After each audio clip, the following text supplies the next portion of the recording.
กับทักทายสบายดีพี่น้องมือสุกุลมื่อนี้พบกับพ่อใหญ่แสงสุรินทร์ถิ่นลำพองจะออกไปตึกแห่น้องกลางหน้าหมดแล้วมาเนี่ย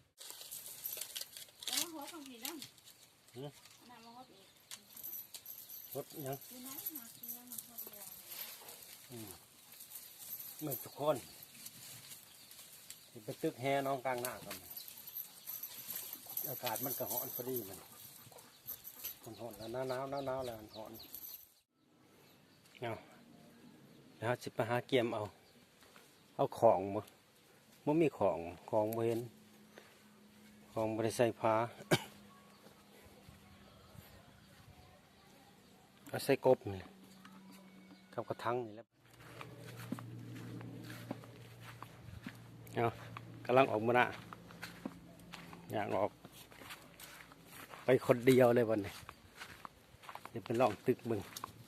เมื่อท่านออกมาจักเถื่อวัดตะเขาบ้านมานี่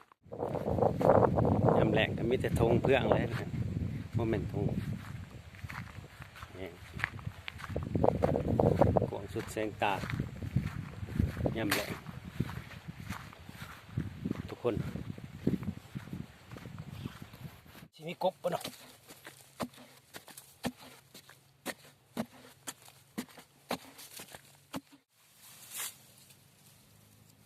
ได้ไหม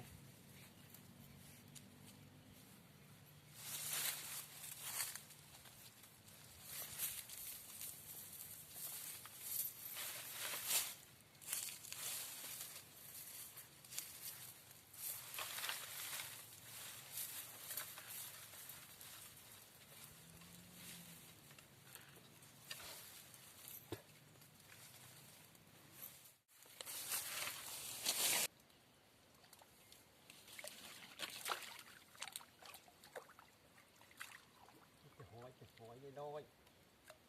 เก็บออกก่อน